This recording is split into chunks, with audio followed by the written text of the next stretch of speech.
Öncelikle malumunuz yaz ayının gelmesiyle beraber camilerimiz şenleniyor. Yaz Kur'an kursları başlıyor. Bu noktada ailelerimize şu tavsiyelerde bulunuyoruz. Diyoruz ki kendi çocuklarınızı mutlaka ikna edin, onları camiyle tanıştırın, onları camilere yönlendirin. Camiye yönlendirdikten sonra onlar camiye gittiklerinde camiye gidip gelmediğini takibatını yapın. Camiden sonra eve geldiğinde hocasının ona ne öğrettiğini, kursta ne öğrendiğini, arkadaşlarla nasıl bir ortamda bulunduğunu mutlaka sorun. Onu sürekli camiye teşvik edin. Dinimizin bize bir ibadeti emrettiğini ve bu ibadetin en güzel şekilde uygulanacak bir alanın camiler olduğunu, camilerle bağ kurmasını çocuklarınıza mutlaka söyleyerek, onlara sevdirerek, onların hoşuna gidecek şekilde anlatın, onları camilere yönlendirin. Çocuklar mutlaka camilere gitmelidir.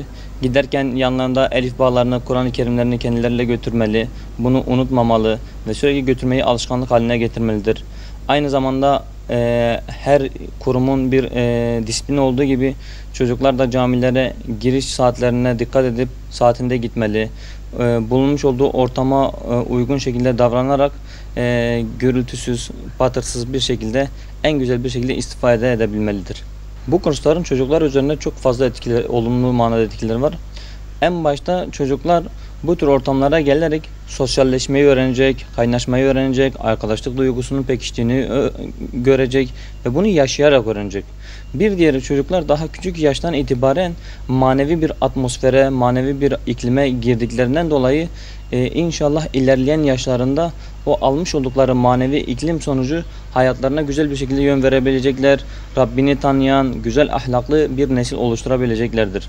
Yine aynı zamanda çocuklar bu tür ortamlara giderek, camilere giderek, Kur'an dersleri alarak Rabbi ile olan o bağlantılarını kurabilecekler ve inşallah o manevi huzur başta kendi ailelerine ve devamında ise bütün topluma sirayet edecek, çok güzel bir gençlik yetişecektir. Kur'an-ı Kerim'i öğrenmek her Müslüman üzerine bir görevdir. Malumunuz bizler Müslümanız, İslam dinine mensup insanlarız. Allah bizi bu dünyaya gönderirken bizim nasıl yaşayacağımızı, nasıl mutlu olacağımızı, nasıl huzur bulacağımızı bize öğretmiştir. Ve bu öğretisini ilahi kitap dediğimiz Kur'an-ı Kerim üzerinden bize mesajını iletmiştir. Bu anlamda küçüklükten itibaren bizim Kur'an'la bir bağ kurmamız, onu okuyup ilerleyen süreçte anlayıp onu kendi hayatımıza tatbik etmeliyiz. Çünkü malumunuz sahabeler bir gün Hazreti Ayşe'nin yanına geldiğinde "Ey Ayşe, peygamber nasıl yaşardı, onun ahlakı nasıldı?" diye sorduklarında Hazreti Ayşe hepimize örnek olacak şu çok güzel cevabı vermekte. "Sizler diyor Kur'an okumaz mısınız? Peygamberin hayatı, peygamberin ahlakı Kur'an ahlakıydı." Bu anlamda çocuklarımız küçük yaşlardan itibaren bu Kur'an ahlakıyla ahlaklanmalı, Kur'an'ı kendi hayatlarına tatbik edebilecek ortamlarda bulunmalı ve hocalarımız da bu anlamda çocukları o şekilde yetiştirmeli.